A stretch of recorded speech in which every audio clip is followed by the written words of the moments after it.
Hey everybody, my name is Nathan Aponovicius. I am a third-year mechanical engineering student here at Illinois Tech, and I'm joined here with... Marisol Barrera. I'm the prevention educator at Resilience, and I will also be the confidential advisor here at IIT. What is Resilience? Would you be able to tell me a little bit about that? So Resilience is a nonprofit organization, and it's a rape crisis center. So we focus on helping survivors deal with, their traumatic experiences. And we have 3 teams within Resilience. So we have the legal and medical advocate team, which is the people who are on call. So when a survivor's at the hospital, those are the people supporting them. So whether it's they need support filing a police report or just like medical assistance, those are the people that support them. We also have the trauma therapy team, so they're the ones who offer group and individual counseling. And then we have the education and training team, which is the team I'm part of.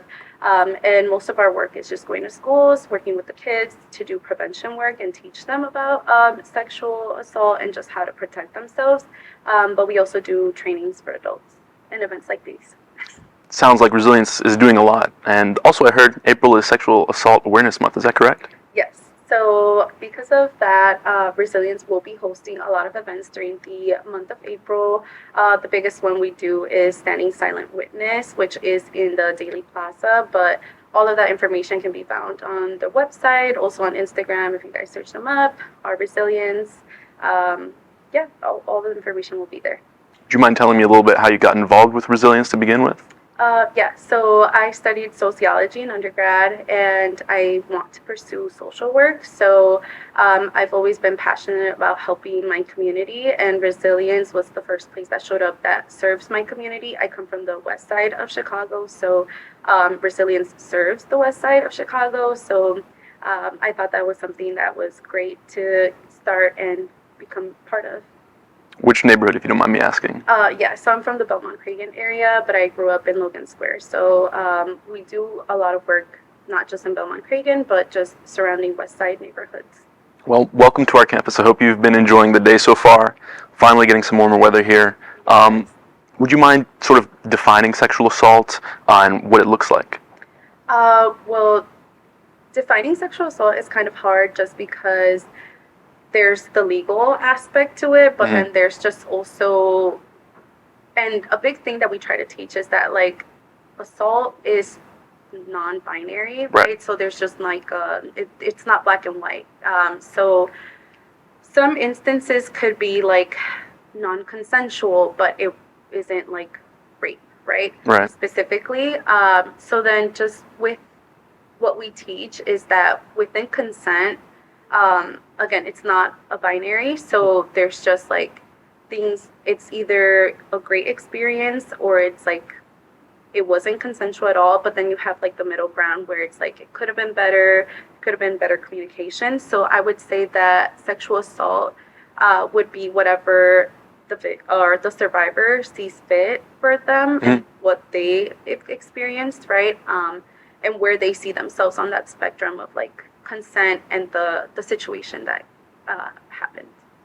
That sounds really difficult. There's a lot of gray area there, but I know it must be important to cast a wide net and make sure people are educated in what could be sexual assault, so that people can find the necessary resources to find healing or sort of remediation in that type of instance, right? Yeah, and a lot of the times, a lot of people don't realize that what they've experienced was a form of sexual assault. So that's why this education is so important, because like even people as adults, it's really hard to understand certain situations. And I've been learning a lot, even with just like my time here at Resilience. So I know that it's great work, and a lot of people might learn from it.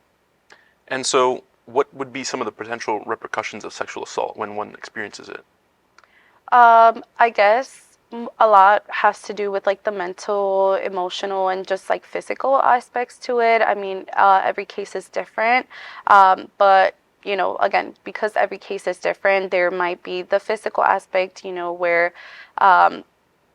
they still have those reminders physically, but then emotionally, it could be very traumatic. And during our trainings, we also like talk about how these effects happen to like the brain and like your memories. And again, it just goes back to like a case-to-case scenario.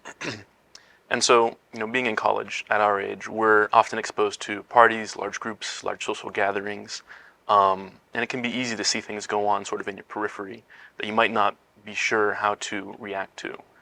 What would you say bystanders can do when they suspect sexual assault taking place? Yeah, so I think that goes back to kind of like what we like to teach is we have the 5 Ds, which is distract, we have delegate, delay, and direct, and then document. So each one of these is like a different way that people can take. So distract is just kind of like um, you see that maybe like someone is taking someone else to like a room and you think one of them might be super drunk or something like that. You may go up to them and say, "Oh my God, hey, like I think I know you. Like, I think I saw you in my class, my bio class, or something like that." That's like a good way to distract and then kind of like see if someone else can support and like pulling away that other person who's involved. I think with delegating, you can also find someone else who can help support again. So, this could be maybe like if you're at a bar and you maybe call like a bartender over and kind of like say, "Hey, I'm seeing this situation happening. I need a little support to like intervene." That could be another form of kind of helping someone out. And then we have delaying. So if you hear kind of like someone being catcalled, it could also be that you may not support right then and there, just because, again, like in different situations, it may not be safe to intervene right away. You could put yourself in danger as well. Exactly. So if you run that chance, right, whenever you are trying to intervene, so then that's why we have delay, which is like maybe you check up on the person after the fact. So then checking in with them would be like, "Hey, are you okay? Do you need anything from me? How else can I support you?" I think that's a good way. And then maybe being direct. And again, this is only if you think it's like a safe time to intervene, directly approaching the person that's causing the harm or that you think is causing the harm, and kind of like being upfront of the situation and being like, "Hey, what's going on here?" Or, "Hey, this is not okay. You shouldn't be doing this." And then yeah, lastly would be document, which is like again with the permission of the person who is receiving the harm. You need to check in with them always. But by documenting, this could look like maybe recording a situation happening, maybe kind of like writing down what you're seeing happen as well. But again, check in with the person afterwards, I guess, and just kind of check in and see what they would want to do with that information or that documentation. Because if you immediately just like post online, that could also be traumatic for them to have to like relive and have other people see that. But yeah, so always check in with the person who's receiving the harm. But those are the 5 Ds that we teach at Resilience. No, that's useful to know, and especially having a nice acronym for that, or at least the 5 Ds, helps people remember it. And so it sounds like a lot of what you just recommended is all very dependent upon what the person who might be at risk of sexual assault is feeling, what their preferences are in the moment. But I can understand that at times that sort of perception can be blurred. Would you be able to talk about the role of substances and how they interact with the possibility for sexual assault? Yeah, so that's why I mentioned, how we try to look at consent as a like non-binary, right? We don't have that black and white aspect to it. So then once drugs or substances kind of come in, which could be alcohol as well, that's why we try to remember that, again, like consent is not binary. So it does kind of blur those lines of, is this consent or is it not consent? And a big thing that we try to teach is that, like, for sure, if it's one person who is intoxicated and the other person isn't, then that obviously is a scenario where it is not consensual. But it just really depends. We also have situations where it could be like maybe both parties agreed to, like, "Hey, we're gonna drink later, and I still want to engage in this and this activity." That's okay. You define it beforehand. Yeah, beforehand. Then, that could still be like an okay situation. But again, with like consent, a big thing that we also teach is with the acronyms of FRIES and CRISP, which is like with FRIES, we think of consent as like freely given. It's reversible, so you can like say no if even though you already said yes, you can still take your yes back. You have it's informed, so you know exactly what you're consenting to. So like if I said we're only kissing, then that's exactly like what I consented to. Like I didn't consent to like anything else to escalate from just like kissing. You have enthusiastic, and that's like why we kind of changed the acronyms to CRISP, because um like it should be an enthusiastic yes, right? When you say or consent to something, but that might not always be like the case, but you still kind of like want to willingly, right? And then we have specifics. So then again, like the example of like if we agreed to like kiss that today, that doesn't mean that every time you see me, like we're going to kiss. Right. So then that's why I think it's really important to understand like the concept of consent, just because again, I think we grew up being taught that like consent is either yes or no, and then understanding that complex definition of consent can help navigate those situations where substances are brought in and like drugs, alcohol, all of that. So yeah, I think it again it just varies by like the scenario and case by case. And so it's important, that means, to stay aware of what's happening around you, what people around you are doing, and also what you want for yourself. Right. Yeah, and communicating. Communication, very important. And actually, speaking of communication, when you're in a relationship, it's important, I imagine, to define and follow boundaries. So how can you communicate that to your partner without, hurting their feelings, or while being conscientious of how they might feel as well?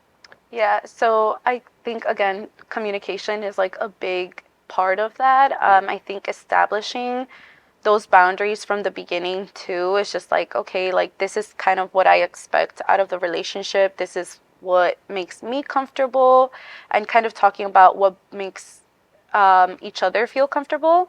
I think that's really important. I think also being able to compromise is a big thing too, especially maybe like again, I'm taking like kissing is like the most basic one I think that I can think of, where it's like, okay, I'm not ready for anything else, right? Like I'm not ready to have sex, or I just like to kiss and hug for now, and maybe that person is like as for now type of thing. Maybe they're waiting to be ready, and maybe they can explicitly communicate that with their partner, that like, hey, this is not about like you, it's just about me, but also if you give me time, I will let you know when like and communicate when I am ready to take like the next step, or do anything else that the other person might want or look for.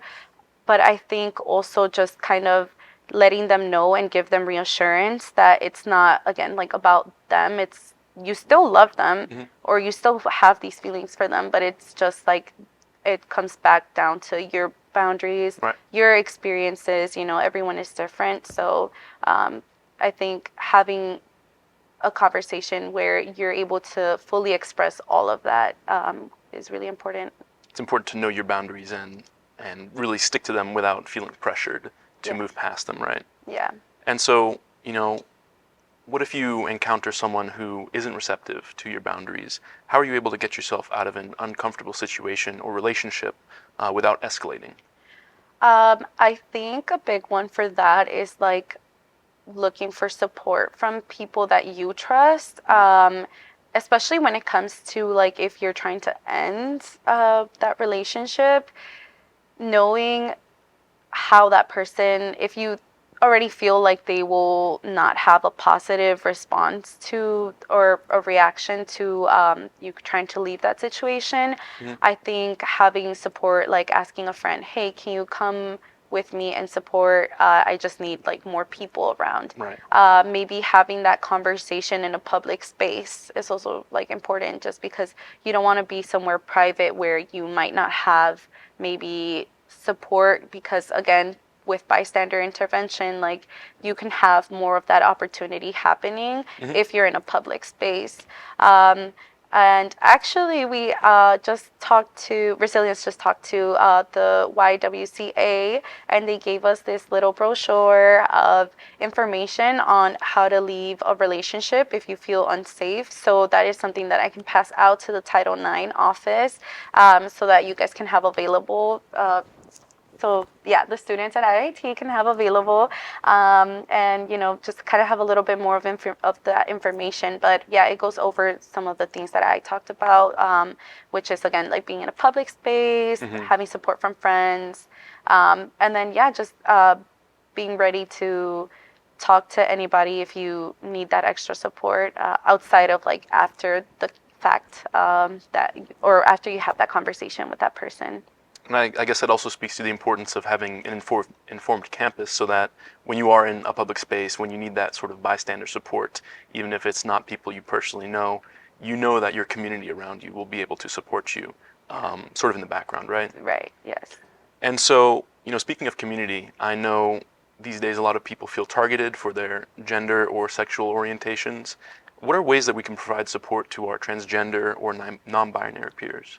Yeah, especially during this time, I find it like a little hard, or just feel empathy for that community, right? I think a big one is asking for their pronouns. That can go a long way, right? Asking how they would prefer to be referred to as, just having respect. Also, respecting their privacy. I think a lot of times people don't really want to get into their situations, and that's fine. You shouldn't be like trying to push and try to find more information unless they want to talk about it. I think also just kind of like educating yourself goes a long way too. A lot of people can make very ignorant comments sometimes. So again, like educating yourself can go a long way. And then, yeah, just offering your full support explicitly, just being like, hey, I'm here for you if you ever need anything. I can be someone that you can come to for support, especially because I know that sometimes it could be kind of isolating, not having a community, again, how you talk about community. So, yeah, just kind of explicitly putting that support out there. And then if you ever see something happening where, that person is experiencing any sort of like harassment or anything like that, maybe stepping in for that person could also be a big sign of support, and kind of standing up for them. And I think just in general, like standing up for people is such an important thing to do. Absolutely. And at times it can be difficult to speak up, right? Yeah. So do you have any advice for people listening on what they should do when they feel trapped or uncomfortable to speak up? Yeah, I think finding mechanisms that work for you, speaking up doesn't have to look one way, right? It doesn't have to be, because it is scary. It is very, very scary, right? But yeah, again, I think finding your community is big, finding that support, and just kind of whatever feels best for you. And also it's about self-confidence too, like, finding that within yourself and like seeing what makes you feel confident, makes you feel comfortable. Find those spaces, find those, like your little, for example, me, like, I'm like, okay, like if I need support and I feel like I can't really go to anyone, I'm like, okay, I like to journal. So, that could be their coping mechanism, and then find their way to finally speak up. Sort of build that confidence before you actually go out and do it, step outside your comfort zone. And I also want to ask, when you suspect sexual assault or harassment has occurred, what are ways to seek help for the trauma or effects associated with that? So again, a big one is your community, only if you feel comfortable doing so, though. I know that a lot of people sometimes don't feel comfortable telling anyone, but trauma can manifest in your body in many different ways. It can manifest emotionally as well. So as soon as you see those signs appear for yourself, that should be your indicator that, okay, you should try and seek help.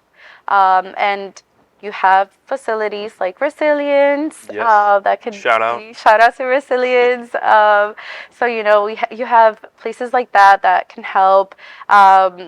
Counselors, people that you look up to, that can probably help you navigate those spaces. Like even if reaching out to Resilience is hard or scary, like going up to the people that you love or support you, go up to them, hey, this is kind of like, you don't have to go into detail of, you always can share whatever you want to share or whatever you feel comfortable sharing, but kind of like from there, just, hey, I need support. This is what I'm planning to do. I'm planning to reach out to Resilience or any other facility. And from there, just kind of take the next steps. Okay. Yeah.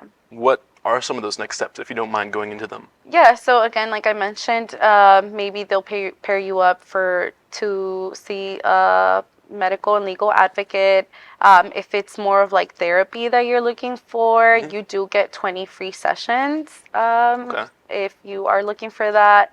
But those are kind of like the two routes that probably will happen depending on the situation and kind of like the next steps that the survivor chooses to take, because everyone's healing journey is very different.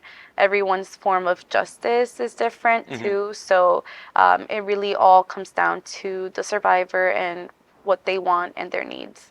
And also, how would the Title IX office fit into this on campus specifically? Do they have a reporting mechanism or other resources that are available on the campus scale?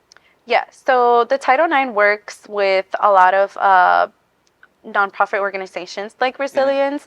And so with those partnerships, they are able to kind of bring in those resources to the students. Right. I know that they also have their own policies and kind of like next steps that they have with students too, just because it pertains specifically to college campuses. So Title IX caters specifically to like college students. Right. So then that's how the Title IX kind of like fits into like this conversation as well. And so the important part would be that if you feel that you've been a victim or a receiver of sexual assault, it's important to reach out to Title IX and to report what you suspect would be sexual assault. And so, do you have any more advice for college students on Illinois Tech's campus or even on other campuses around the country and the world on how to be aware of sexual assault or keep yourself educated? Yeah, I would say try to become involved in whatever way you can to like Title IX, and also spread awareness to the information that you do already know. For example, you sitting here with me right now, this could be information that you can maybe spread to your fraternity brothers. Have another conversation. Yeah, keep the conversation going. So I think that's like a big one. Just keep the conversation going, teach others what you know, and then educating yourself. Always seek to learn and grow. Yeah. Build community. Build community. Right. Yes. Well, thank you for coming to Illinois Tech, having this conversation with me. Thank you, everybody, for listening. And also, for the rest of April, please stay tuned to the Title IX office. There's going to be more events, and I'm pretty sure Resilience is also going to be involved. Yes. So we are going to be involved, and again, I am the confidential advisor. So I'll be working closely with Title IX here at IIT. So yeah, I'm really excited to be more involved here. Sounds great. Helping the students. Thanks.